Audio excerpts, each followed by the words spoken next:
welcome to the 54th lecture in this series. Last time I was in the process of proving some basic properties of the wedge product or the exterior product, namely the associativity of the wedge product and the anti-commutativity. To do this, I introduced the notion of a multi-index, then corresponding to each multi-index we obtained a, and you have to fix a basis of the dual space. You fix a basis of the dual space, then corresponding to each multi-index we obtain a K form in this fashion. So this is the definition we are working with,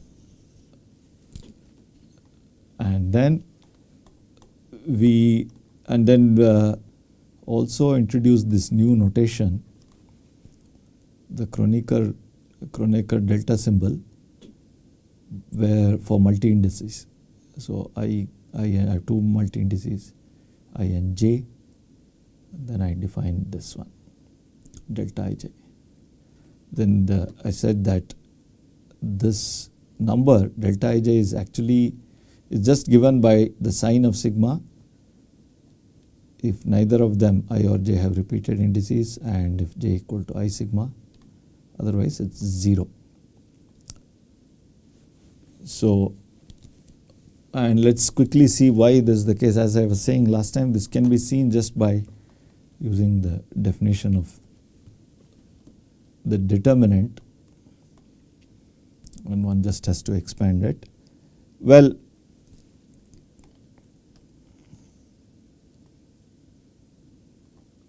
I'll come to that, but first let's see what happens if one thing is clear. If I or j so has a repeated index, so in other words, see, remember that I was I1 ik, j is j1 jk, where all these entries of this k tuple are numbers are lying between 1 and n. So now when I say that I has a repeated index, I mean that one of these entries in I is equal to the other one. For instance, I1 could be equal to I2, etc. If that happens, going back to the definition of this Kronecker delta, if for example, if I1 equals I2, then the first column here will be the exactly first row here would be the same as the second row in this matrix. So therefore the determinant would be 0. Similarly, and this I just took I1 equals I2, but same logic works for any two of the entries of I. You will get two rows equal. Similarly, if some of the entries of j are equal, two of the entries, then you will get two identical columns in this matrix, and therefore the determinant would be 0 again. So it's clear that this is equal to 0 if I or j has a repeated index. And it's also clear that if j is not a, so let's look at this thing, j is not a permutation of I. If j is not a permutation of I, then what it means is that some entry here in j does not occur as an entry for I. So in which case, for instance, let's say j1 does not occur, is not equal to any of the entries of I. If that happens, then the entire first column is 0 here in this matrix. Let me use this orange color. So all these entries would be 0 if J1 does not occur as an entry in I. So again the determinant would be 0. So the only way it could be non-zero is if J is just a permutation of the entries of I. In that case, one has to check that the value one obtains, it might is actually equal to sine sigma. And that, as I said, can be seen just by looking at the determinant expansion, for example. So let's see that. To see that,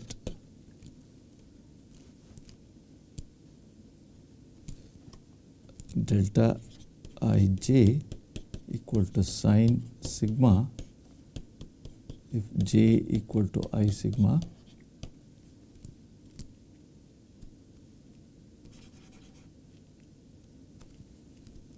right, delta ij equal to, well, it's a determinant. So let's recall that if I have a matrix A equal to Aij, determinant of A by definition is, let's say this is a K cross K matrix, just like what we have here, sine sigma, sigma in Sk A1 sigma 1 Ak sigma K. This is in fact just the definition of the determinant in for any K. So this is the definition of det A. So if we apply this, we'll get, this is sigma in Sk delta I1 j sigma I1 delta Ik j sigma Ik. Then of course I have the sine sigma.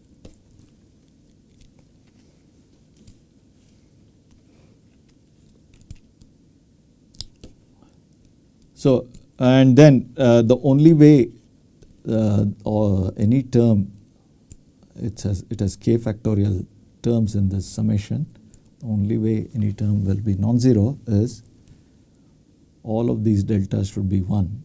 With that will happen only if I1 equal to j sigma 1, Ik equal to j sigma, oops, this is not Ik, this is just K. K. So this is essentially saying i.e. the I equals j sigma.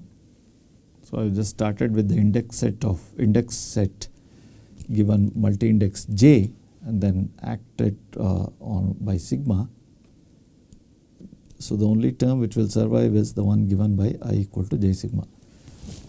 And besides, there is only one permutation which essentially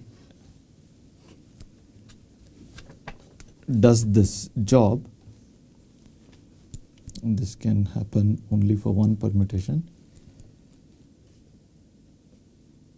And so therefore what I'll get is that term will be 1 and corresponding to that I'll get sine sigma. So delta ij equal to sine sigma, where sigma is given by I equal to j sigma. It looks slightly different from what I had here, because here I said it is sine sigma if j equal to I sigma rather than I equal to j sigma, but it is the same thing because this is the same thing as saying j equal to I sigma inverse, and that is because of this property that what I had here, that this property, this will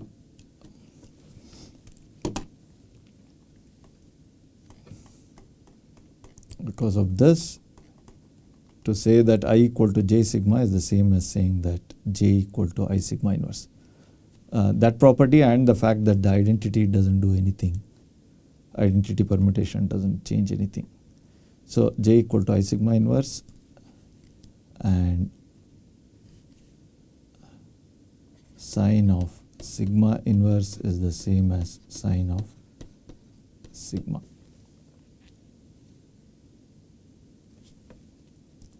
And the sine of sigma inverse being the same as sine of sigma in turn reduces to saying that if sigma is written as a product of transpositions, sigma inverse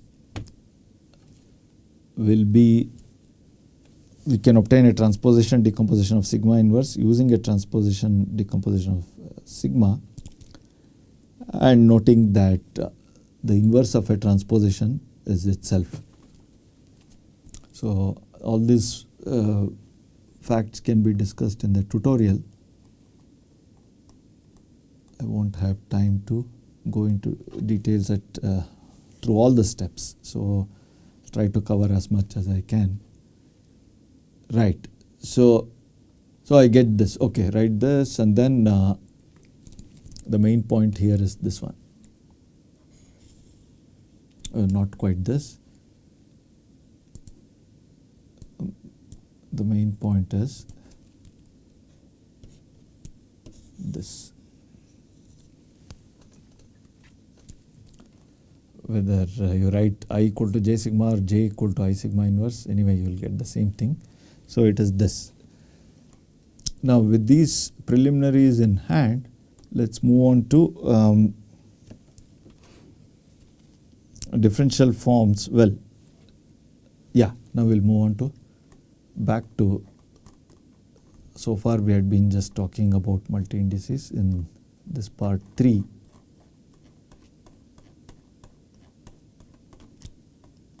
So now let's state it as a lemma. If I has a repeated index, in other words 2 entries of I are the same, then the corresponding K form is just the 0 form. That's one claim. The other thing is, if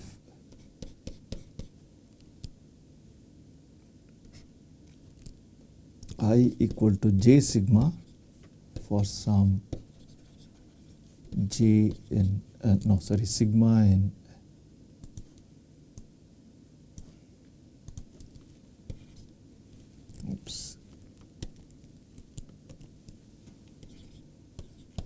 Sk, then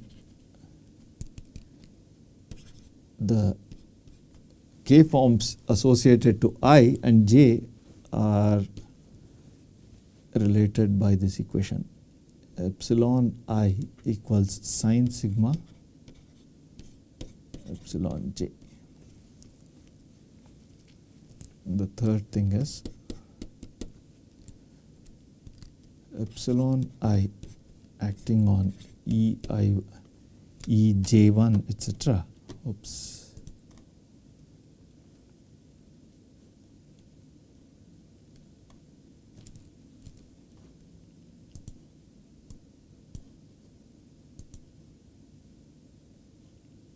Also this line should be erased here.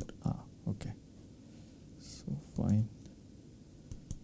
Here I write Ej1, Ejk is, this was the point of introducing this Kronecker delta for multi-indices. So epsilon I acting on Ej1, Ejk is delta Ij.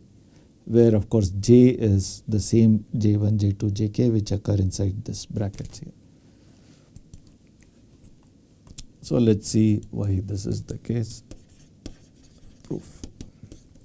To see this epsilon I is 0 if I has a repeated index, just go by the definition of epsilon I. This is determinant of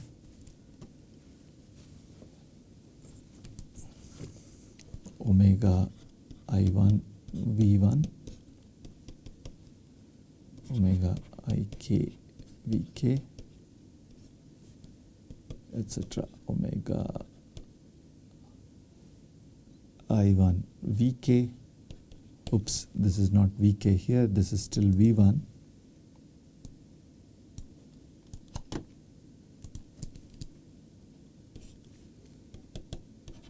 omega IK VK. Now, if I has a repeated index, then as we saw earlier, what happens is that two rows, if I has a repeated index,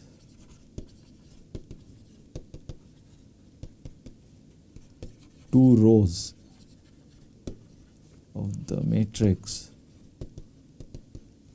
this matrix of course, if I has two rows of the matrix,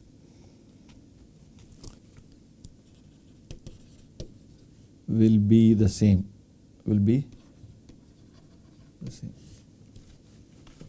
So for instance, if I1 equal to I2, then the first and second row will be the same.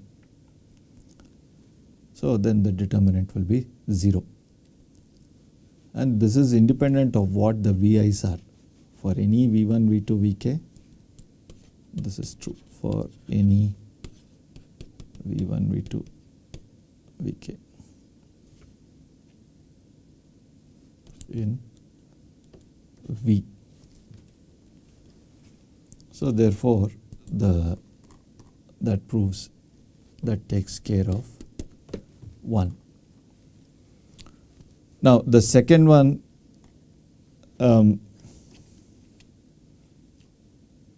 if I equal to j sigma for some sigma, so what we can do is, let's say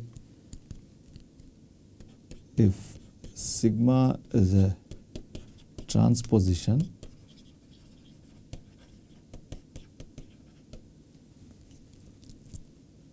then let's observe that epsilon I equal to minus epsilon j.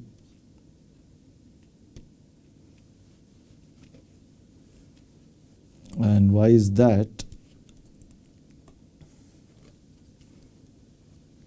Well, if sigma is a transposition, then essentially it's just interchanging two letters in between 1 and k, two numbers between 1 and k, and leaving the other numbers fixed. So in other words, the index set I will be the same, will differ from the index set j only in two slots. So for example, I can have something like this: I1, IP, IR, and then IK. Then j will be something like I1, IR, IP, IK. So, and so if we go back to the definition action on any k vectors on the one, so if I look at these things here, so the corresponding matrix for epsilon I and epsilon j will be the same, except that in one of them they'll differ by two columns being interchanged. So when I look at take the determinant, I'll obtain a minus sign between, so and that proves this. and that's true for any v1, v2, vk. So that's essentially the gist of it. Since I didn't write it down, let me erase this, but the main point is this thing here. To say that sigma is a transposition will imply that I and j are related like this form. So now what about an arbitrary permutation? So in general, we can write tau 1, tau r, where tau 1, etc., tau r in SK are transpositions, and I know that I equals j sigma, which is j tau 1 tau r. Well, which I can basically I do it step by step. Tau r minus 1 of tau r. So so if I call this, let me not give it a new name. So what we have just observed is that this multi-index here, okay, let me give it a name, k. So this I is related to k by the action of a transposition. So this would be k tau r. So from what we just saw here, epsilon I would be minus epsilon k. And then you repeat the process. K itself is involves several transpose. So you keep on doing this. Finally, you will get minus 1 raised to r epsilon j, which is by definition sine sigma epsilon j. So that proves this as well. The second one. As for 3, we already proved that 3 is epsilon I. No, it's not question of proving, it's just the definition actually. 3 is Ejk is by definition determinant of, well, it's omega I1 acting on Ej1, omega Ik acting on Ej1, omega Ik acting on, no, omega I1 still, Ejk, omega Ik, Ejk.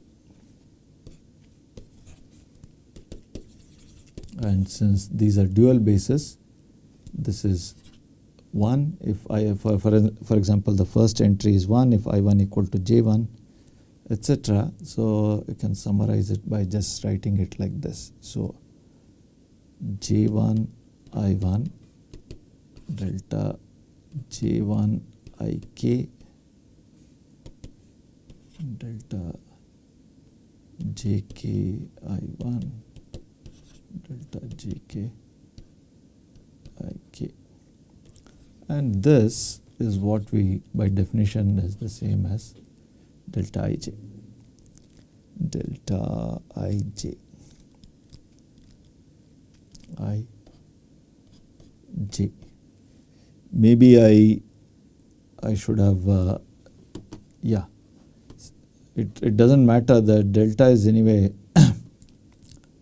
whether I write which index I write on top and bottom doesn't matter.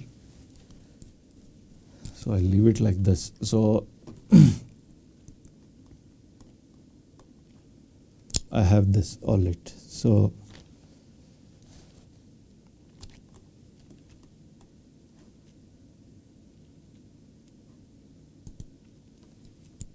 that proves this small lemma. So far we had been assuming that these index sets I consisted of numbers lying between 1 and n, but no other restriction. Now I am going to assume from now on we assume that every multi-index I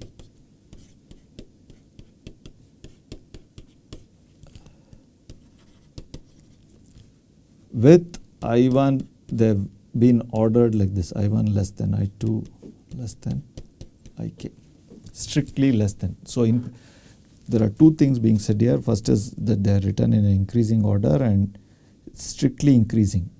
So no two indices can be the same. So we work only with multi-indices of this type. That will be enough for our purposes.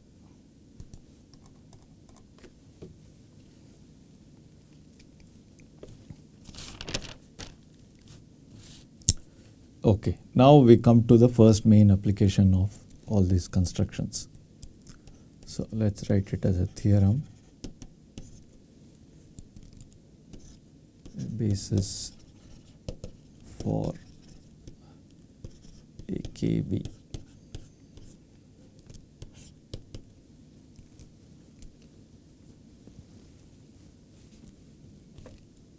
So the claim is that this epsilon I is a basis for AKB.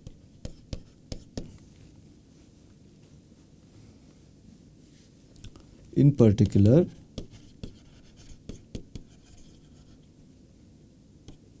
dimension of AKV equal to, so it's a matter of counting how many such k numbers I can choose which are strictly ordered like this. So one knows exactly how to do this. It's n choose k. So this is n factorial by k factorial n minus k factorial. So we have already seen that the dimension of A and V, we get it as a separate fact here, but we already proved that this one, what I am about to write down, dimension of A and V is when k equals n, then I just get 1. And if k is more than n,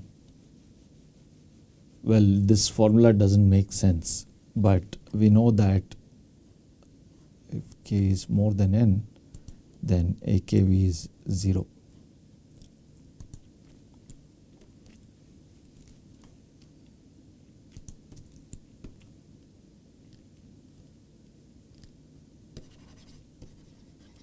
And we have seen earlier that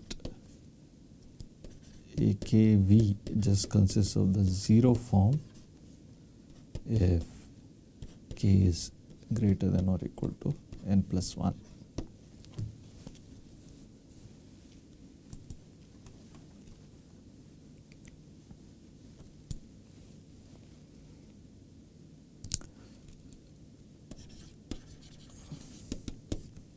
So let's quickly prove this.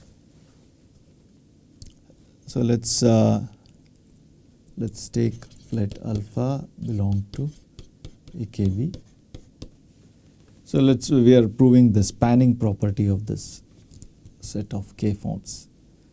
So we would like to write it as alpha as a linear combination of the epsilon i's. So we have to come up with some coefficients which will enable us to write any alpha, given alpha in terms of the epsilon I. So we define, and let alpha index I be equal to alpha acting on ei1 eik, where I equal to I1 up to ik. So these are just some real numbers.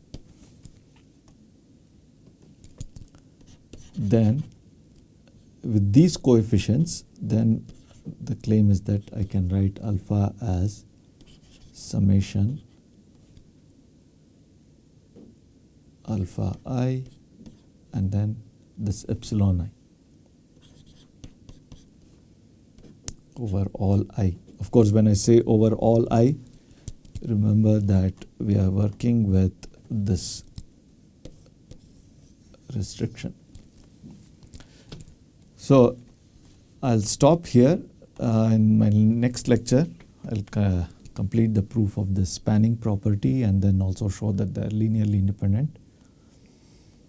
And then move on to the proof of the associativity and anti-commutativity properties of the wedge product. Okay, thank you.